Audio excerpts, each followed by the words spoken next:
ایک جنگل تھا، اس میں آلموسٹ تمام جنگلی جانور موجود تھے کہ اچانک سے اس جنگل میں ایک دن ایک گدھا نکلا۔ چونکہ اس سے پہلے یہاں موجود جو زیبرا تھا، شیر اور گیدڑ تھے، انہوں نے اس جانور کو پہلے نہیں دیکھا تھا۔ ان میں یہ تجسس پیدا ہوا کہ یہ کون سا جانور ہے۔ وہ سارے اس کے ارد گرد جمع ہو گئے اور اس سے پوچھنے لگے کہ تم کون ہو؟ چونکہ اس گدھے کا جسہ گھوڑے اور زیبرا کی مانند تھا اور اس کی آواز بھی یونیک قسم کی تھی، ان میں تجسس کی لہر مزید بڑھی اور وہ اسے شیر کی بیٹھک میں لے گئے اور شیر نے اس سے پوچھا کہ تم کون ہو؟ اب اس گدھے نے اس مجلس میں شیر کے سامنے اقرار کیا کہ وہ انسان ہے، چونکہ ان تمام جانوروں نے اس سے پہلے انسان نہیں دیکھا تھا، اس لیے وہ اسے انسان ماننے لگے اور اگلے 10 20 30 سالوں تک یہ گدھا اسی جنگل میں ایز اے انسان رہنے لگا اور اپنی لابنگ بھی کرتا رہا۔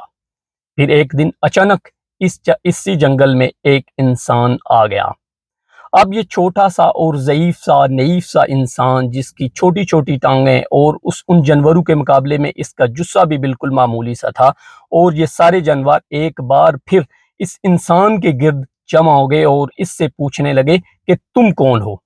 اب چونکہ یہ اصل میں انسان تھا اور اس نے ان جانوروں کو بتانا شروع کر دیا کہ وہ انسان ہے، لیکن وہ جانور یہ اس کی سٹوری ماننے سے انکار کرنے لگے، کیونکہ ان کے جنگل میں، ان کے پڑوس میں ایک گدھا ایز اے انسان زندگی بسر کر رہا تھا اور پچھلے 15 20 30 سال سے ان کے گرد موجود تھا۔ اب یہ سارے جانور اکٹھے ہوئے اور اس انسان کو، جو انہیں بتا رہا تھا کہ انسان ہوں اور وہ جانور مان نہیں رہے تھے، اسے شیر کی بیٹھک میں یعنی اپنی پارلیمنٹ میں لے کر جمع ہو گئے۔ اب شیر نے اس انسان سے پوچھا کہ سچ سچ بتا دو کہ تم کون ہو۔ انسان یہ کہنے لگا کہ میں انسان ہوں، لیکن وہ ماننے سے انکار کرتے رہے۔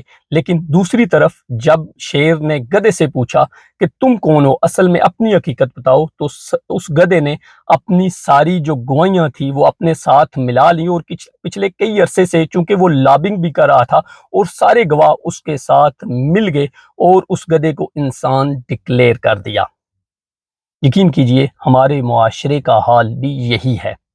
ہمارے ہاں چونکہ ہم لوگ بڑے لوگوں کی محفل نہیں کرتے ہیں، ہم بڑے بڑے جو محقق ہیں، جو محدث ہیں، جو علماء ہیں، جو بڑے بڑے دانشور ہیں، ان کی محفل میں بیٹھتے نہیں ہیں اور ان کی اصل کو پہچاننے سے قاصر رہتے ہیں۔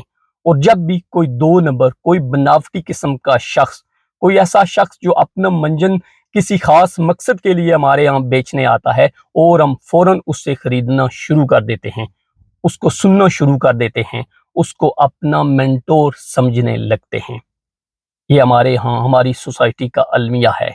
ہم سب کو اس کے اوپر توجہ دینی چاہیے، اور وہ حقیقی لوگ، وہ دانشور، وہی لوگ جو اہل علم ہیں، ان کی بات کو سننا چاہیے، ان کی محفل میں، ان کی مجلس میں بیٹھنا چاہیے اور انہیں ہی اصل سمجھنا چاہیے۔ That's it for today. It's me, Kamran Safdar Kayani.